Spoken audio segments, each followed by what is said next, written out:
Утро 14 августа по традиции началось с возложения цветов к мемориалу славы, где похоронены защитники Отечества.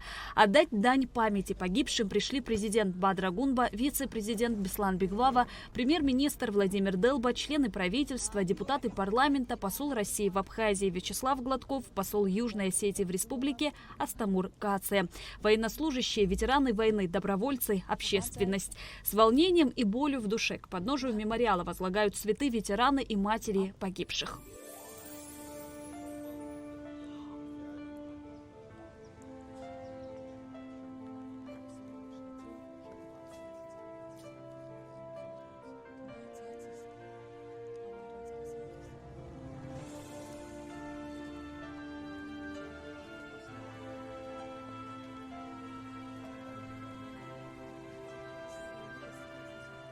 В те жаркие августовские дни воздух был накален не только от зноя, но и от напряжения и тревоги. Это была обычная пятница, которая вмиг превратилась в кровавую. Над переполненным Сухумским пляжем неожиданно появился вертолет.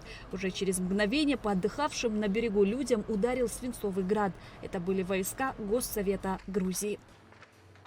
Пожалуй, нет ни одной семьи в Абхазии, которой бы не коснулась трагедия войны. Наряду с мужчинами на фронт шли совсем юные ребята и девушки. Живым источником силы абхазского народа явилась глубокая вера в победу. В молчании возлагают цветы, и каждый лепесток становится символом памяти, скорби и благодарности. Здесь нет громких слов, только тихий шелест флагов, склоненные головы и боль, которую время не смогло стереть. В этих цветах имена тех, кто не вернулся домой. Мечты, оборванные войной, и судьбы навсегда разделенных семей. Подвиг защитников Отечества живет в памяти народа, в рассказах матерей, в фотографиях, бережно хранимых родными в каждом рассвете над освобожденной землей.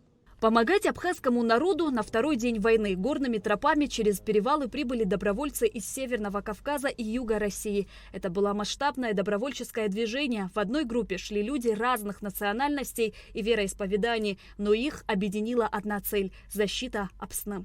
Клара Балачиева – мать добровольца Джамала Балачиева, кавалера ордена Леона. Когда мать узнала, что ее сын ушел на войну, он уже находился в Абхазии. Джамалу было 22 года. 14 августа каждый год я приезжаю. У меня сын погиб здесь. Во время войны в 92 году, 15 сентября, он в Гаграх на войне участвовал. Он в всех боях участвовал и дошел до Ахбиюк в горы. Там 4 июля он погиб на вертолете, он там погиб. И каждый год, вот этот траурный день, сегодня, День добровольца, завтра, я каждый год приезжаю сюда. Здесь, в Парке Славы, заложили памятный камень для последующей установки памятника добровольцам, пришедшим на помощь абхазскому народу в период Отечественной войны народа Абхазии. Глава государства Бадра Гунба назвал 14 августа одной из самых трагических дат в современной истории Абхазии. Президент отметил подвиг тысяч соотечественников, вставших на защиту Отечества, а также мужество добровольцев Северного Кавказа из других регионов России, представителей абхазской диаспоры из-за рубежа.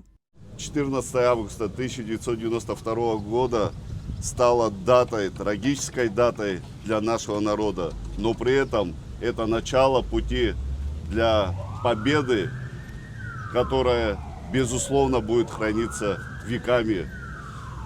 В эти дни, буквально на второй день, к нам пришли наши братья из республик Северного Кавказа, Юга России, других регионов Российской Федерации, ближнего и дальнего зарубежья. Добровольческое движение в Абхазии – это было уникальное отношение людей, которые порой и зачастую ничего никогда не слышали о этой стране. Наблюдая за тем, что творится в Абхазии, они подставили братское плечо, плечо дружбы. Мы благодарим вас за все, что вы для нас сделали, дорогие наши братья.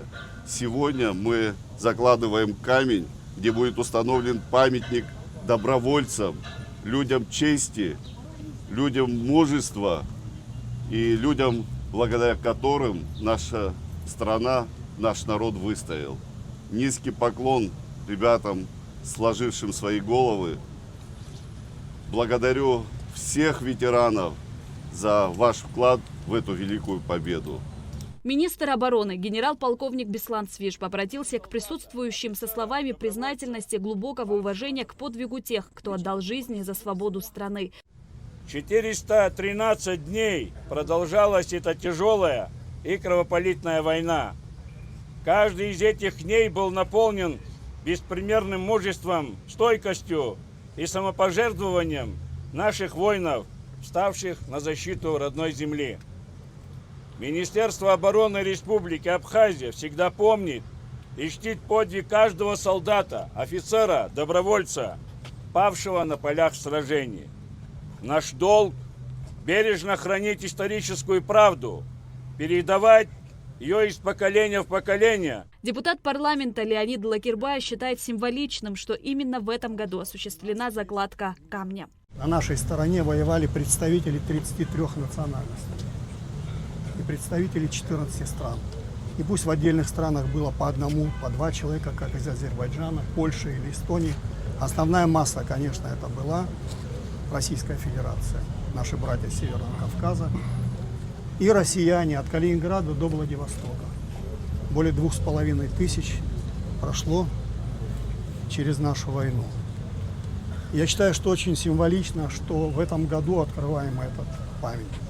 Дело в том, что этот год объявлен он Международным годом добровольцев.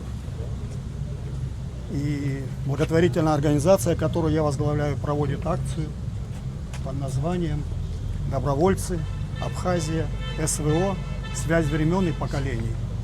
Памятные мероприятия продолжились в Ишере. Люди приехали сюда со всех концов республики, чтобы возложить цветы к мемориалу первого президента Владислава Ардзанба. Судьбоносное для страны время. Именно под его руководством, благодаря его воле и мудрости, народ Абхазии сумел одержать победу и обрести фактическую независимость.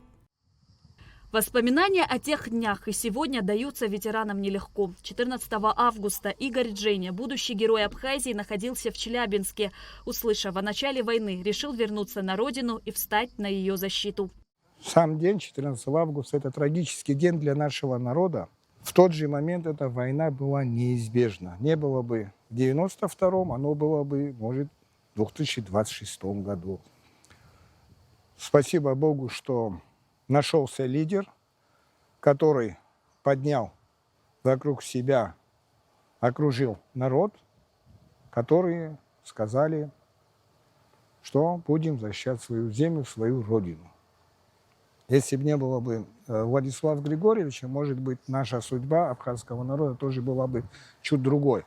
К сожалению, очень много погибших в этой войне. Это безвозвратные потери, которые останутся вечно в памяти абхазского народа, которые принесли эту победу.